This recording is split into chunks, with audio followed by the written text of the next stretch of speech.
Well, hello, good people and Eagle fans. Mark Holmes here, and as always, I want to say thank you all for watching, commenting, subscribing, and being part of the Jobu Sports Report. Without you guys, as well as you ladies, you know that this literally does not work. Hope you all are having a great day. It's time to get back up on the horse, so to speak. We got 4 games left to at least salvage a season, to make it respectable, to get ready for next year. And we got Brian Schottenheimer doing his press conference. I'm going to go to that in a little bit. Brian Schottenheimer says they're going to be changing up some things on kickoffs because we gave up 261 yards on kickoff. And I think we got to understand, I don't understand how you've done something so well and then it just goes to shit. Kayvon Turpin was the best kickoff and punt returner in the NFL. There's no ifs, ands, or buts about it. Now he's having a hard time with the basics of do I or do I not put the hand up? I didn't quite. Let me run. We've got 2 penalties for doing that. There have been 2 all year, and we got both of them. It's like, what are you doing? What are you doing? We can't do that. So, yeah, we've got mistakes that are happening. And in the NFL, you can't make mistakes. You can't make multiple ones. We had effort issue and so on. So, we got a lot of things to correct between now and the end of the year. We got an injuries update. Trayvon Diggs is good to go at practice this week. Tyler Guyton, who's been much injured, and Jadeveon Clowney. They'll know more in the next 24 to 48 hours on how they're doing. And CeeDee Lamb is progressing nicely. So I guess that's some good news for us going forward. Yeah.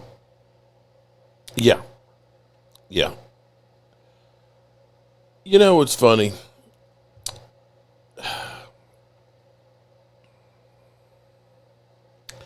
I want to put something up here, and this is kind of funny. But it's kind of funny, but it's not. So, Pat Mahomes last night did not have one of his best nights. Now, this was an interception by Pat Mahomes. Now, the Cowboys got beat 44-30, and the casual fan is out there saying it's because Dak sucks. They just don't even bother with the 44 points that we gave up, okay? That they don't even talk about that, much less the way the turnovers happen. Dak with 2 interceptions. So let's see what happened with Pat Mahomes through an interception. 2nd and 10. Texans bring 4. Mahomes getting it out. Kelsey couldn't hang on. And Alshire has the interception. Kelsey took the shot at the end. 2nd and 10. Texans bring 4. Mahomes getting it out. Kelsey couldn't hang on. And Alshire has the interception. Kelsey took the shot at the end. So let me ask, do you put that on Pat Mahomes or on Kelsey tipping it up interception? I'm asking for a friend. But anyway, be that as it may, let's go to the press conference because I believe both of the interceptions that happened in that game, both of those were in the receiver's hands. But it's okay. And another thing I'll put out there, too, is now all of a sudden, it's a travesty that Micah Parsons isn't getting holding calls.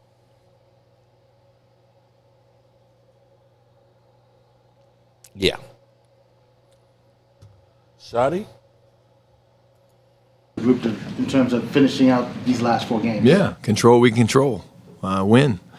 Stay in the moment, and can't control what anybody else does, but you can control the way you process and prep, and you can't win unless you win on Wednesday, in the meetings and then leading to practice, and that's the only way I know how to do it.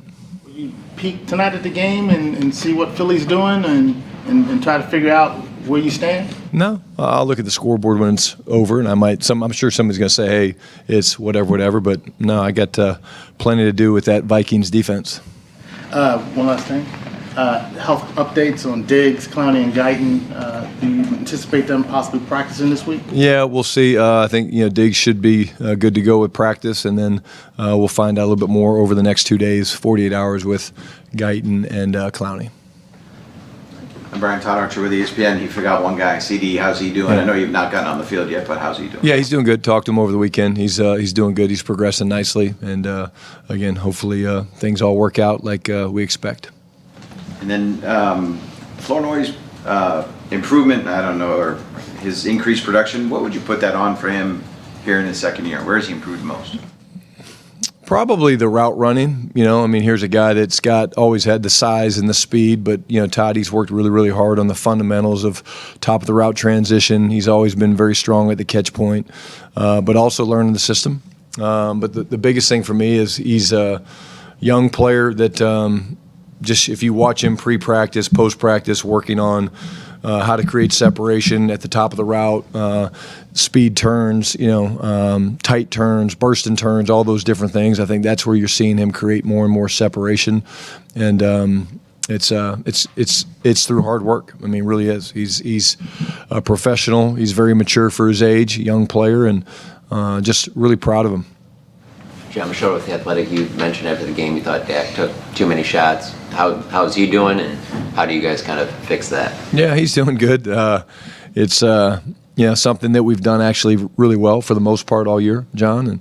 And this team that's coming in here is going to create a bunch of problems for us in that regard because they're really good at that. But again, pass protection involves everybody. It involves receivers getting open, and the line obviously has to do their job, and the backs have to do their job, and Dak's got to get the ball out when he can. But talked to him over the weekend as well, and everybody's in a good spot. They're motivated to get back on the field and play. We know we let one slip away, and that's okay.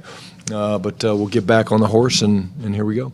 And then with I think it's 10-year games, you guys have started out trailing. Is there anything you've been able to see from looking back on that of what can possibly change to maybe you guys get off some faster starts? Yeah, again, we've looked at some different things. There's a few things with the openers that we've talked about, and we're big into deferring. Why? Well, we like that to get the ball in the second half. That extra possession in the second half I think has been good to us at times. But it really comes back to the fact just the execution, has not been at the level that we need it to be, and we can score in a hurry, and we've played well, but there's not one thing that we're like, man, if we do this, we'll start faster. Mm-hmm. Nick Harris, four-star telegram along the same lines of Dak taking too many shots. The tackles allowed double-digit pressures in that game against the Lions. What was your evaluation of those two guys and how they can improve moving forward? Yeah, again, I thought, Nate struggled. I think he'll be the first one to tell you that. Young player, second start. Again, very talented. I think where Nate needs to grow is understand he plays a very difficult position to play, and you're going to get beat at times, and you got to bounce back. But for him, it was more of the aggressive sets. What do I mean by that? I talked about in our conference call, I think, the other day, but like his initial set was really good, and then as there was space, he would begin to kind of turn his shoulders, which softens the edge. That'll get better with time. It's easier for the defensive end to affect the quarterback, whereas Nate's 330-pound man, with incredible athleticism and size, and he needs to stay square longer. And so that's something that we'll keep working with him on. And I think Terrence has played really well all year long. And again, we got into a situation in the noise where these guys were generating a lot of pressure and coming off the edges. And, again, it's a tough position to be in. And but I thought, Terrence has played really well for most of the season. And like I said, I really do feel like it's one of the best things we've done all year is protect Dak. And we didn't do it very well the other night, and we need to do it better this week against the Vikings. I'm sure you got some extra time to watch the Vikings yesterday. Justin Jefferson in their last two games just has 4 receptions for 15 yards. When you see that or hear that, do you anticipate more balls going his way on Sunday, or how do you kind of juggle the statistics with what you've seen on film? Yeah, I don't get too caught up in the statistics. I think it's probably a really good idea for them to throw him the ball. Tommy Arch, DallasCowboys.com. You're saying after the game last week that you kind of, now that you had some time after 4 games and 17 days, take some time to self-scout. What did you look at in self-scout? Was there anything that kind of jumped off at you while you were looking back at some of the things from these last 4 games? Yeah, I would say, again, the two main things was the ball. Our inability to get the ball, take it away, and then how loose we've carried it. I think that's something that we have to clean up. I think that's the biggest reason why, we sit here right now is we're -8 in turnovers and the giveaway takeaway ratio. And there's definitely some fundamental things that we can clean up and need to tighten up. I think that's one. And then there were some things in the red zone on both sides of the ball that we need to probably do a little bit more of. And when we do that, I think that should hopefully get us the results that we want. And the kickoff coverage unit has given up the 4th most yards this year on kickoff returns. What have your conversations with Nick been like about trying to get that number down and give your defense some better field position? Yeah, we need to do that, number one. The kickoff coverage leverage has not been very good. We've lost contain, and the way it's all set up now is, again, if my left arm's free, I got to keep my left arm free. And guys are trying to make plays, and again, the way you cover kicks well is to have everybody do their job, stay in their lane, keep their contain, play with the right arm free, and we haven't done that. Again, we'll be looking at maybe some personnel adjustments as well. Scott Hurwitz with the AP. You said Friday you would talk to George about the social media thing. Have you had a chance to do that? I did. Had a good conversation with George over the weekend, along with a number of players. Do you think it's fair to say that he lives his football life under a bit of a microscope, considering the circumstances of the trade? I think George just loves football. Every time I'm around him, I know he just loves football. He loves playing the football, and it's a place like most of these guys where they get to just be their true selves. And I know he's great in practice and he's great in the games because he loves it. Counsel for him on that front? I mean, maybe you don't see it that way, but do you ever talk to him about, people are going to look at you a little bit differently than maybe they might others, or not? I talk to George about a lot of things. Again, I'll keep that between George and I, but again, I just, I love watching the guy play football.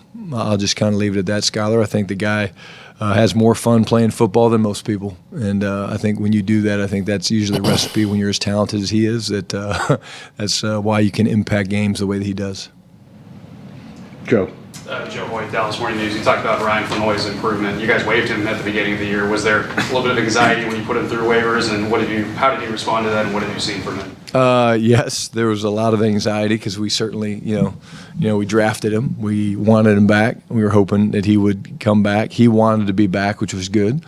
And I think I remember him just, taking it, as motivating, and I really appreciate the young man's maturity. I appreciate the way his faith is very strong. I know going through everything with Marshawn, he's been one of the more outspoken, guys about his faith and how he draws from that. But I was not surprised when he burst onto the scene against the Jets with his big game. And then I was not surprised by the way he performed last week in Detroit. You talked before about your 4th down decisions being more of a gut kind of feel. How do you self-scout kind of what a gut feeling is like, or how do you kind of reevaluate how you decide 4th down decisions? I'm always going to go with my gut. I'm going to listen, to feeder and the things we're talking about and have a sense of the game, but I'm always going to go with my gut. And the reason why you do that is because you're the guy that's got to look at yourself in the mirror, whether it works or it doesn't. You're going to look at yourself in the mirror. People are going to like it. People are going to criticize if it doesn't work. They're going to think you're a genius if it does work. And but at the end of the day, when I'm brushing my teeth, going to bed at night, or waking up in the morning, I need to make sure that I'm doing my part to give us the best chance to win. Garrett Podell, CBS Sports. Brian, you played the quarterback position. You can call the plays. What are your thoughts on J.J. McCarthy's season? It's been kind of up and down, but probably at his best game yesterday. Yeah, he played great. A little bit I saw of the game, just flipping through the different games and things like that. I thought he played great. Looked very comfortable. Very talented young man. And again, I won't speak too much into it, but again, I've heard amazing things about him as a leader and what he brings to that locker room. And I coached Kevin O'Connell in New York. He was one of our backup quarterbacks. Love Kevin. I think he's an incredible coach, and he is an expert in developing quarterbacks. I'll say that, talking about Kevin. And I think that the future looks very bright for JJ. Christy Scales, Cowboys Radio, 105.3 The Fan. You were talking about pass protection earlier. Brian Flores, the Vikings DC, is he one of the tops in bringing extra rushers, and what kind of stress and challenges does he put on you? Yeah, he does. Yeah, Christy, he brings a lot of different unscouted looks, a lot of cover zeros, a lot of different looks that you have to be ready for. And again, it's one of those situations where you have to trust your rules. And we have answers and things that should account for some of those free runners and things like that. But the chess match is real, as people say. And I think Brian's one of the best in the business. I think the biggest criticism of George from that game was the effort from the outside looking in. How much did you guys get to media the minds about the effort? Yeah, we talked a little bit about it. And again, he just, in his words, he goes, "Hey, Shotty, I didn't play my best game." And, I think that, unfortunately, none of us, played our best game. And so that's real. But again, I don't worry about George and his love for football and playing this game. And again, for 5 or 6 weeks, he was the talk of the sporting world. Look at George Pickens. And, again, we didn't coach or play well enough to win that game in Detroit. They beat us. Is what it is. We've had a couple of days to, reset, refocus, and now we're on to Minnesota. One more. Is Rocco, how have you seen him grow from when you first got him week 1 to where we are right now? Again, I'll talk about the leadership and using his voice and all that. I think just the passion for the way he plays the game is real. But like I said the other day, I think the biggest thing for me, I've always known he's had a great first step, the ability to affect quarterbacks. But the way he plays the run is unique for a rookie that came out of BC as a known pass rusher. But the physicality that he plays with in the run game and really on all D&Ds is very unique in my opinion, and that's why I think he's going to be a star in this league. You hear coaches talk a lot when a quarterback throws a pick or has a bad game, whatever. You learn more about the guy after that. Can the same be said about corners, and what do you expect from a guy like Revel who's going through it for the first time? Yeah. Again, I think you can, and I think that's all part of the process is having conversations with those guys. And Von is a very confident guy, but he's playing a very tough position to play. And again, he's like I'd put him in the same category with me. I didn't have my best night; he didn't have his best night, and but we woke up the next day and we were both motivated to get better, and he's going to do that. And again, when you've got a rookie corner that's playing at the level that he's played with the confidence, I don't worry about him. I mean, it's a guy that all he wants to do is get up and play press man to man, and you don't lack confidence if you do that. There's most guys who are like, okay, I'm gonna back up a little bit, like, ooh, let me give myself a little bit more cushion. He's more like, hey, let me get closer to this guy because I want to put hands on him. But I don't worry about him, and he's one of those guys that, again, I think is just every week, man, he's getting better and he's learning, he's growing, and I think that's great for our football team. Nick? What do you remember about your time with Kevin O'Connell in New York, and did you see then that he could be a head coach one day? I did. I remember it a lot. I remember him coming out of San Diego State. I remember him going to New England. I remember bringing him over as a free agent.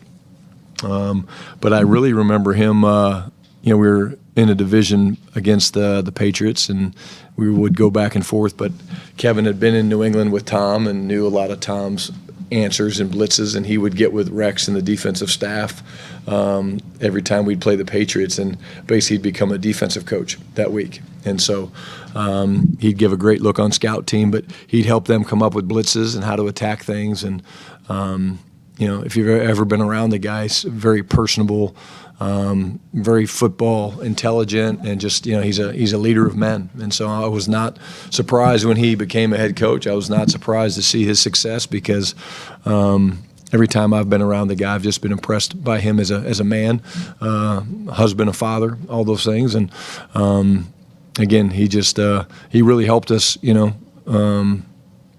beat a really good team a number of times when we were facing off against the Patriots. Have you spoken with him since you got the job? Yeah, saw him a couple different times.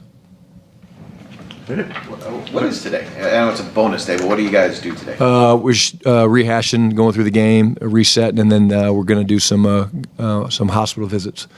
So a chance for us to give back to the community a little bit, and it's a great day to show our gratitude just for how blessed we are. Thanks, guys. All right, there we go. That's our fearless leader.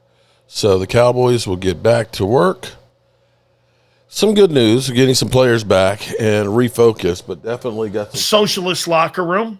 There was a dictator that fucking ran that thing. Okay, Sills. Definitely get some work and stuff together. We got the Eagles game tonight. Our last chance for romance is the Eagles falling off a cliff. So we'll see if that happens. And we'll be here live streaming. As always, I appreciate you guys. Peace out.